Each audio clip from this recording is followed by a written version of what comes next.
Hello and welcome to our Thursday class. Thursday, July the 26th. We've only got about a week or so left after this, so appreciate all of you hanging on, hanging in.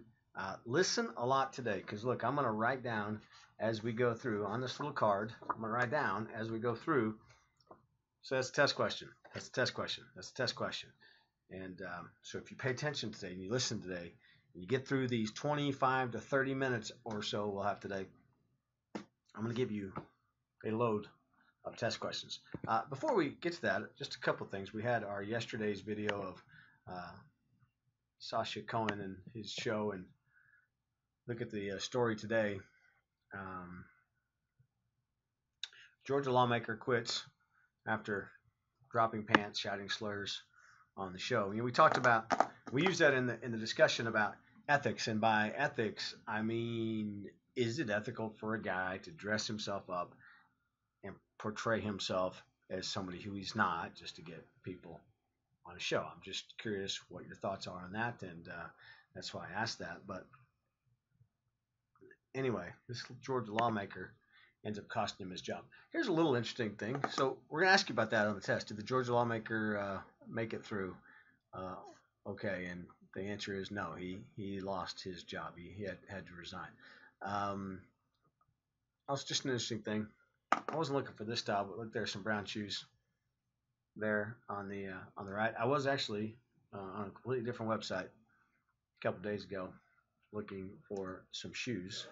I guess they were brown, and now I'm seeing ads for those. I'm not really interested in those, but you never know. Test question. I'm going to ask you that. I'm going to ask you true or false about brown shoes. Okay. So I've already given you two test questions for test number 2, which will be Monday. Today's Thursday. It'll be Monday. Also, if you haven't finished your assignment 3, which is on video, we're asking you to video yourself. Get that done. Get that sent. I've already got a few in so far on that, so I appreciate that. The sooner you get them in, the sooner I'll grade them, the sooner we'll get them out. On our way to 450 total possible points on the semester. Remember, again, free, easy points. Go to the discussion board. Just talk about some of the things we're talking about in our discussions and what we talk about in our videos.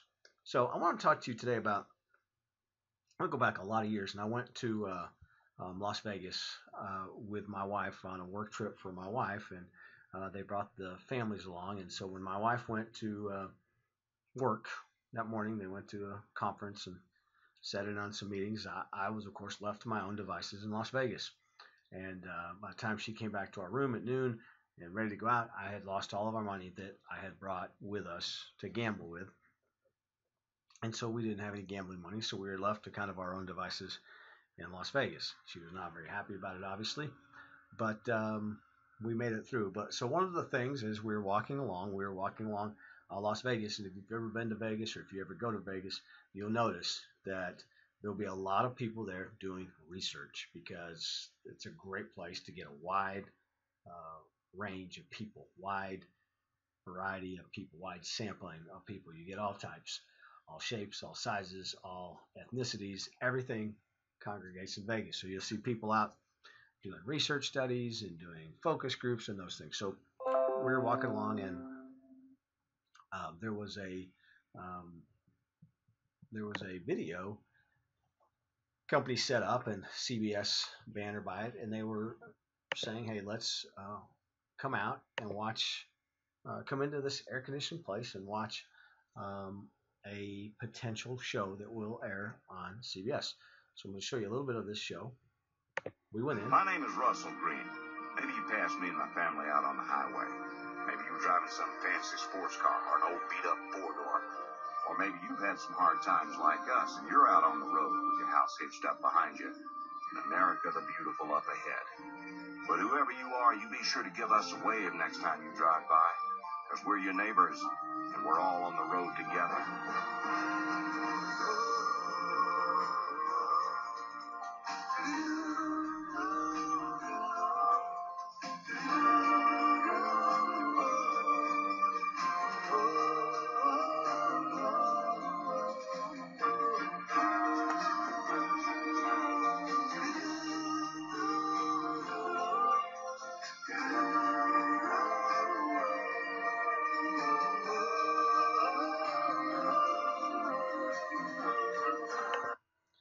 So there you go.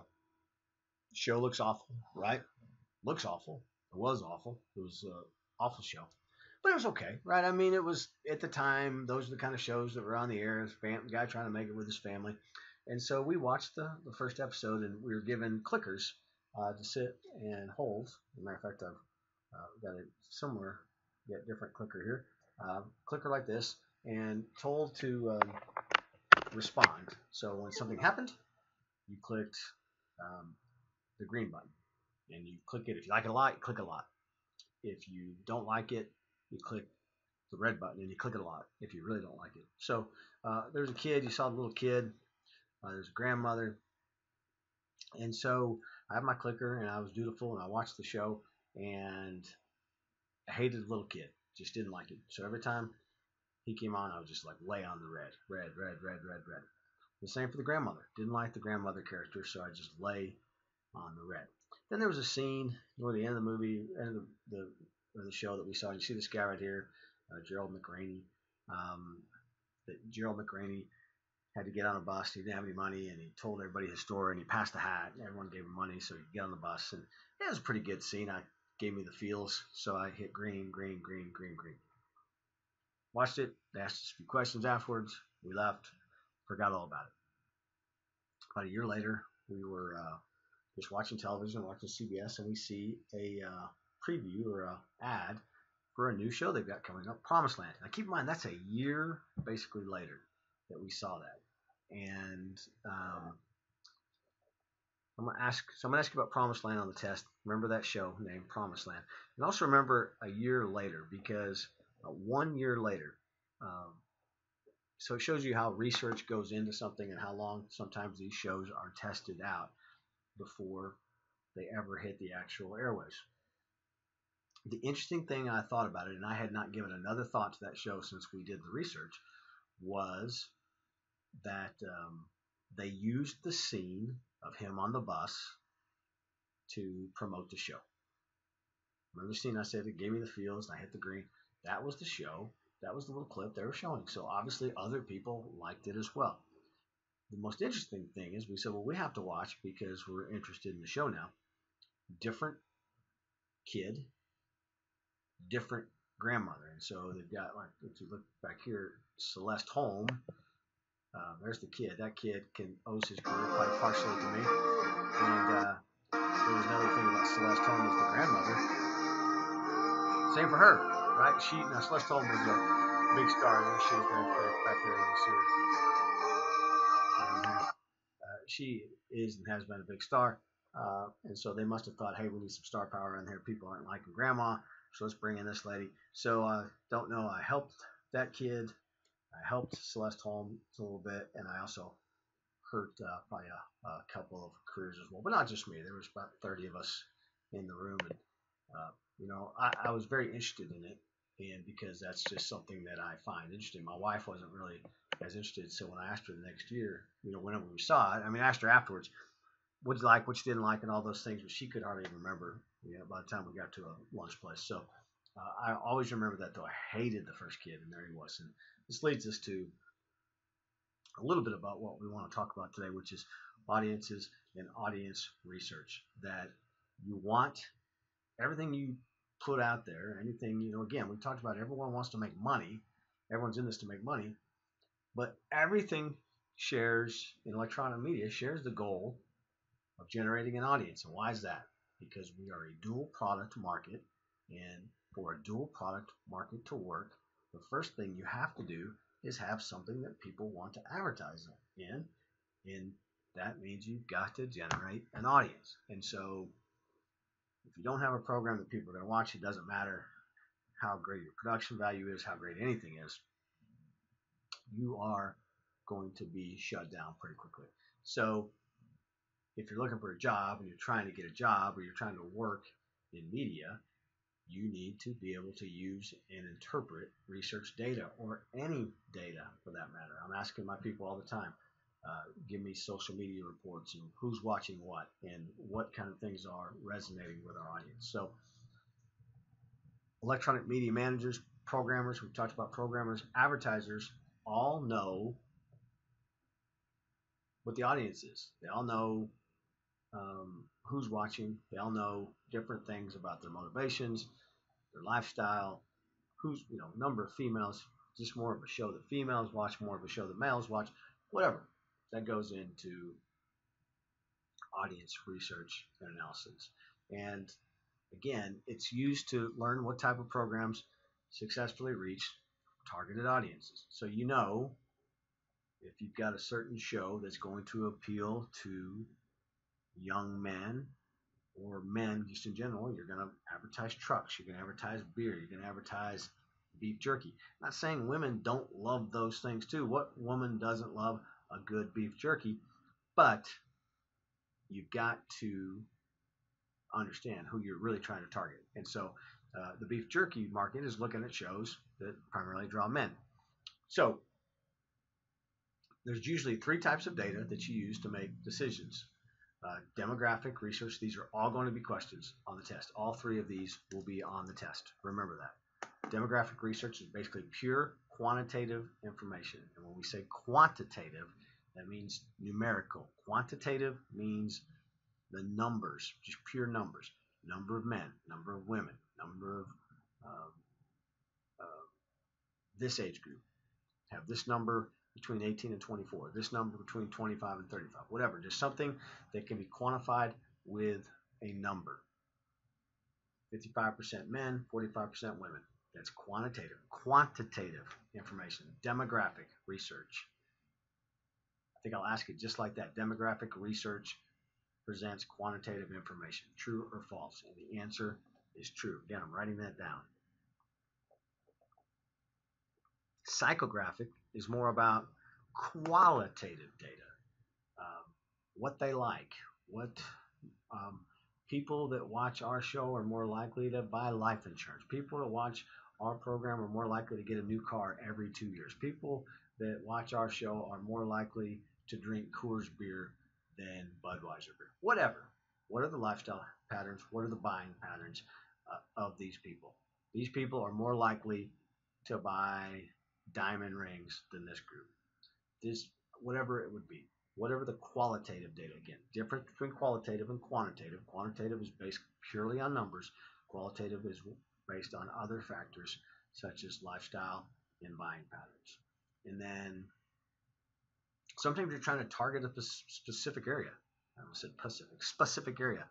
And that's basically neighborhood characteristics by zip code. The people in Lubbock in 79423 are more likely to give to public broadcasting than people in a different zip code. People in 79423, and they've got that down, so they know. So if you're looking, okay, if you've got a product or something that's similar to public broadcasting, you might try to do some type of marketing to people in zip code 79423, 79424 that are right there around it. That's geodemographic. We do a lot of that here at Texas Tech with geofencing as far as how we do some social media and things, because we know certain areas we're trying to attract them. Think about that. You guys probably get that all the time in this area as college students, because college students are in the sweet spot of people, what advertisers are looking for. Remember that one too for the test. College kids are primary advertising target for businesses. So you can use geodemographic research, geofencing, and social media. For electronic media, demographic research is best represented by ratings data, which estimates the number of viewers and listeners in a variety of categories. It says sex categories, should be gender categories, across different time periods or day parts. Radio, really interested in day parts. What type, who's listening in the morning, who's listening in the afternoon, those type of things. Television is more broken down sometimes by specific programs. Sometimes you'll see a network, traditional media, legacy media like NBC, CBS, ABC. They'll talk about, hey, we own primetime, and that's based on their research and their ratings data and things of that nature. And so managers then use other demographic categories to supplement and expand age and gender breakdowns. Who's watching besides their age? Who's watching? How many Hispanics do we have watching this program? Is this a program that would appeal to African American viewers? Is this a program that would appeal to Asian viewers? However, it is broken down. You can break that down as well in demographic research. And the reason demographic information is most valuable because it basically describes your audience in numbers, and it tells you the number of people watching or listening at a given time. So that's where demographic information really comes in handy. There's another great test question for you on that demographic information and specific times. The numbers: 50% of half of our audience is female watching from this time to this time. That's important information to somebody. Psychographic research, again, focuses on lifestyle, opinions.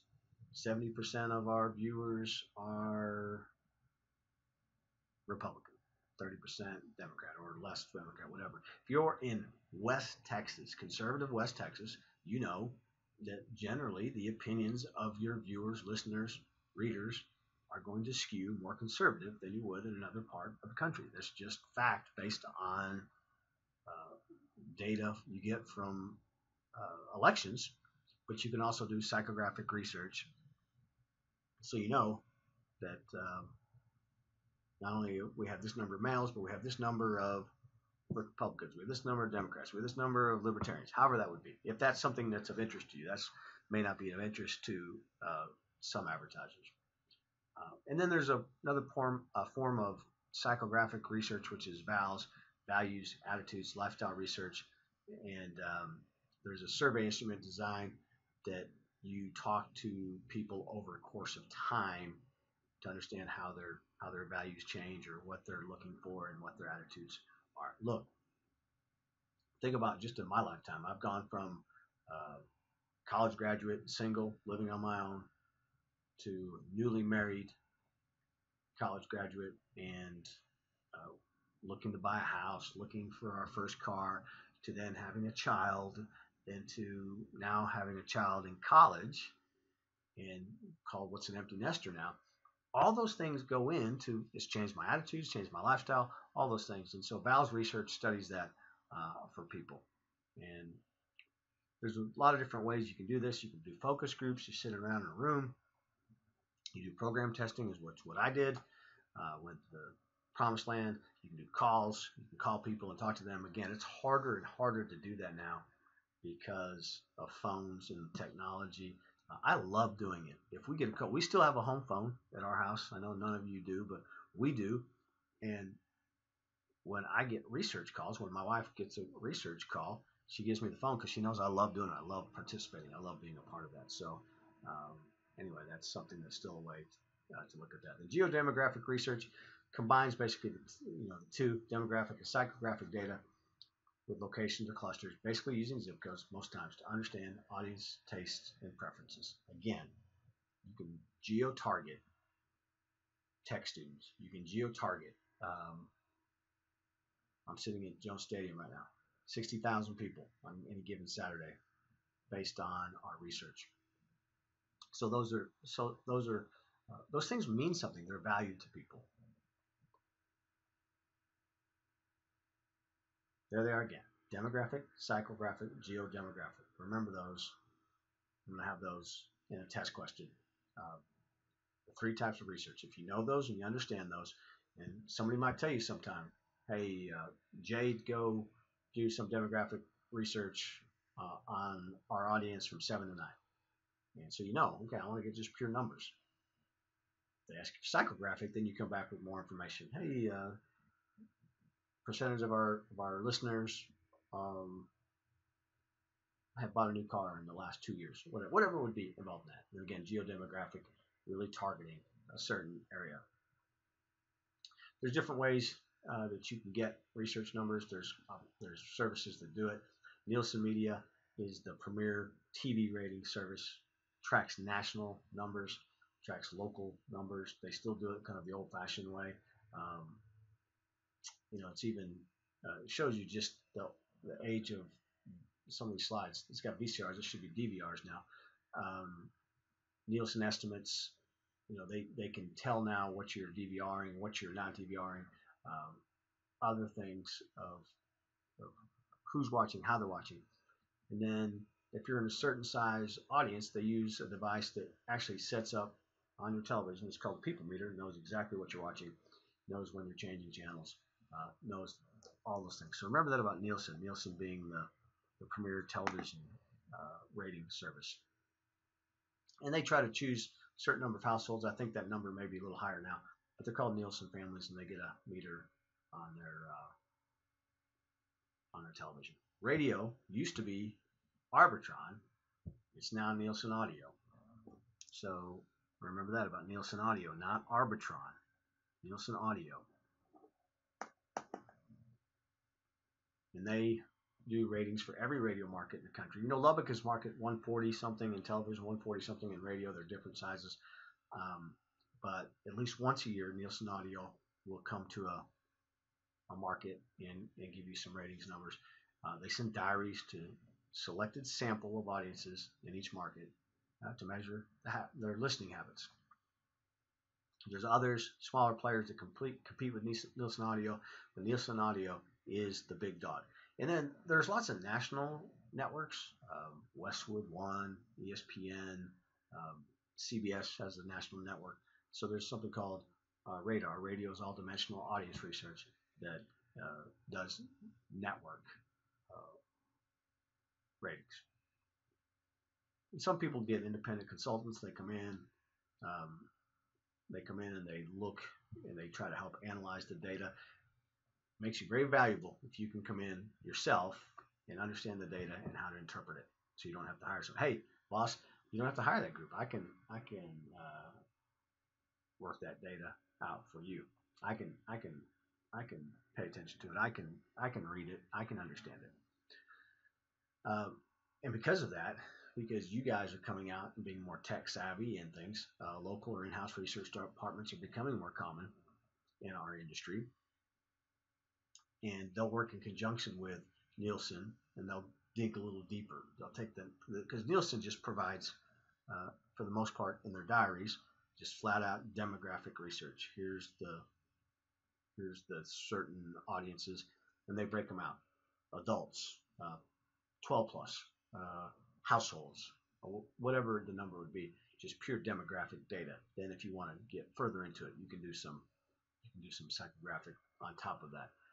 It's a strong growth area for employment, and so I highly suggest if you're working in electronic media and you're an EMC major, you're a PR major, you're an MCOM major. I don't know if you can be an MCOM major anymore, but go to graduate school and learn more about research because it makes you a very valuable employee. Research helps managers identify strengths and weaknesses of their operation as well as those of their competitors. I don't have a graphic for this, and so this is something for somebody that's listening right now. You have to understand the terminology. You have to be able to interpret the data, but you have to be able to understand your competitors, who you're dealing with vendors-wise, who your customers are, what industries are coming to possibly affect your business, what other products or programs or things that are out there, and then what markets could you possibly be in. We talked about markets all the way back in chapter 2. What are the different markets? So you have to keep those in mind. So there's something called a SWOT, S-W-O-T, SWOT analysis. Teaching a class in the fall. Elizabeth, if you're listening, it's not the class you're signed up. I switched classes. An entrepreneurship class, and SWOT analysis is part of what we're going to do. But strengths, weaknesses, opportunities, threats. So we know our strengths. We know we have good programs here. We know that college kids are coming to read or view or listen here. Weaknesses. We're missing this. We don't have this. We don't have good talent on our area, or whatever it would be. Opportunities. What opportunities are out there for you to grow your business, and then threats. What is threatening you? And clearly, I think in all of these electronic media industries we've talked about over the last few weeks, Technology is always a great opportunity. A lot of places it's a strength. Some places it's a weakness if they're not investing in it. And then, but it looms a lot as a threat. If you were in a newspaper, technology is the big bad bear out there. So remember SWOT analysis. It's going to be a test question, and it's not in any slide. You have to hear it here. I'm going to give you something in just a minute that we'll see how well you're listening. The two most common terms used in audience research are ratings. This is in broadcast. This is radio and television. Ratings, which is the number of people or households viewing or listening to a program, watching a program, listening to a program, whatever. Share, which is different from ratings. Share means the percentage of the audience out of all the people actually watching TV at a given time.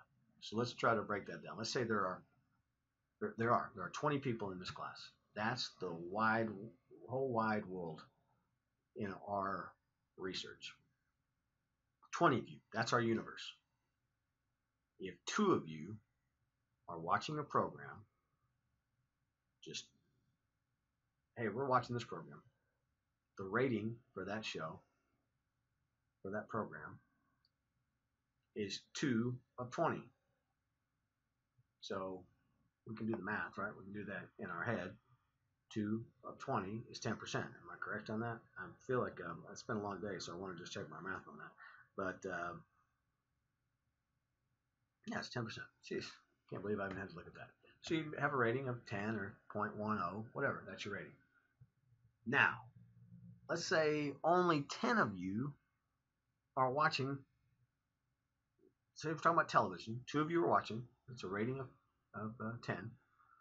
But only 10 of you are actually watching television at that time. So we got 2 of the 10 that are watching. That's a share. The share basically is the percentage of people actually using that medium at that time. So 10 people are watching television and 2 of you are watching.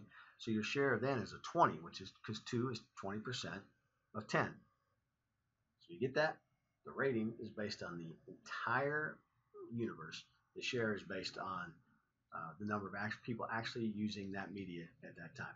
Ratings numbers are always smaller than corresponding shares because ratings consider the entire population with the set or radio or whatever on or off, while shares take into account only the households or people using the particular medium. That is a test question. It's a true-false question that may be used in something else too. Rating numbers are always smaller than the share numbers. Don't forget that. I'm going to give you 3 extra points on the test if you're listening right now. This is how I'm going to tell that if you're listening. You go to the message board, and the first person that gets there writes Thursday, July 26th as they start a thread. Thursday, July 26th. And then you write, I heard the 3. I heard the 3. And then if somebody else comes in and hears this, and you go in there, go into that same thread and write something like me too, ditto, ibid, whatever it would be. Give you 3 points on the test if you do that, if you're still listening right now. You don't even have to remember that ratings are always smaller than shares, which is also gets you another 3 points. Just a couple other terms that we want to use. Just remember this and look at your slides on the test. Average quarter hour, which is basically more of a radio number, which means the number of people listening to a station at least 5 minutes in any given quarter hour. This is why radio stations are really big about giving the time at all times. 7:16, it's 8:27, because they want you to remember that on the case you have a book. Then there's an average quarter hour rating, average quarter hour share. No different what we just talked about. The ratings number is always going to be smaller than the share number, and it's the same thing. It's based on the exact same technology or terminology we already talked about. Now we're just breaking it down to a particular average quarter hour. Cum persons represents a radio station's cumulative audience, or the estimated number of individuals reached by a radio station. And again, we're taking just the same thing. You've got cum rating is basically saying we're taking that big number of cum and we're taking it, what is it based on the actual percentage of the total population in a given week. So radio is very interested in cum persons and cum ratings. Exclusive cum means an estimate of the percentage of the total population that only listens to your one station over a period of time. Some people are locked in just on a certain station. Here in Lubbock, I generally only listen to 97.3, which is the sports station here. A lot of it because of my job. And so if I were a diary holder, they would get exclusive cum for me on that because that's the only station that I listen to. Time spent listening is, again, a number. It's very important to radio. This will be a test question that they want to know how long somebody tunes in. It's just the same way. I've got data here that this is from our soccer social media page, and there's data there that tells me how long people watch a video. That's kind of like time spent listening. Why are we doing 3-minute videos when people are only watching 17 seconds? Whatever. We work on those things. So it's a radio term. Turnover, also something very interesting to radio. Estimate of how many times the audience completely changes during a particular time period. Restaurants use that term also, right? They want to turn tables. They want new audience coming in. Radio doesn't necessarily want to do that, but they understand. For example, if I'm driving to work, I'm gonna get out of my car. I may or may not turn on the radio in my office or turn it on the television because they're airing on both. And so a new listener comes in, and so that's why they'll do things called re-rack. They'll re-rack something that they played earlier because they'll play it again. They'll interview somebody at 7 in the morning. They'll play it again at 8:30 because they realize it's probably the audience has turned over and there's a whole new audience listening. So just a couple of other things. Designated market area is actually the counties where the heaviest concentration of viewing or listening of the stations takes place. So I will ask this question. Like the Lubbock DMA goes up to Amarillo. Not to Amarillo, to Plainview. Goes down south to Snyder, goes east to the eastern New Mexico, and I think gets almost to Wichita Falls. That's our DMA. That's our designated market area. Amarillo is not in the Lubbock DMA. Test question. Amarillo is not in the Lubbock DMA. The metro is basically, if you're in Lubbock, you're talking about Lubbock. Take a look here. This is like the DFW area where you see they have 2 million or so households, and they show all the stations in the DMA, which is all those counties in there that you can see. And so there's a similar one for Lubbock. If you see that, with the counties that represent those that are watching or viewing Lubbock. Just a couple of things, also other things. This isn't a research class, so I don't want to get too much into it, but you take a sample of the audience or population, and that sample is used to represent the larger group. That's a good test question. So think about this. So Nielsen, for example, is going to send out, Lubbock has 200,000 people or so, a little more than that. Nielsen will send out the X number of diaries. They're not going to send out 200,000. They're going to pick they'll call you a couple times. They'll try to identify who might be somebody that would be in their sample, and then they'll send it. And so let's say I'm the only one that returns it as a white male over 50. Well, then my sample becomes even more heavily weighted. They weight it because I am now representing where right now, if I get the diary, I may be representing 10% of white males over 50 in Lubbock. But let's say I'm the only one that returns it.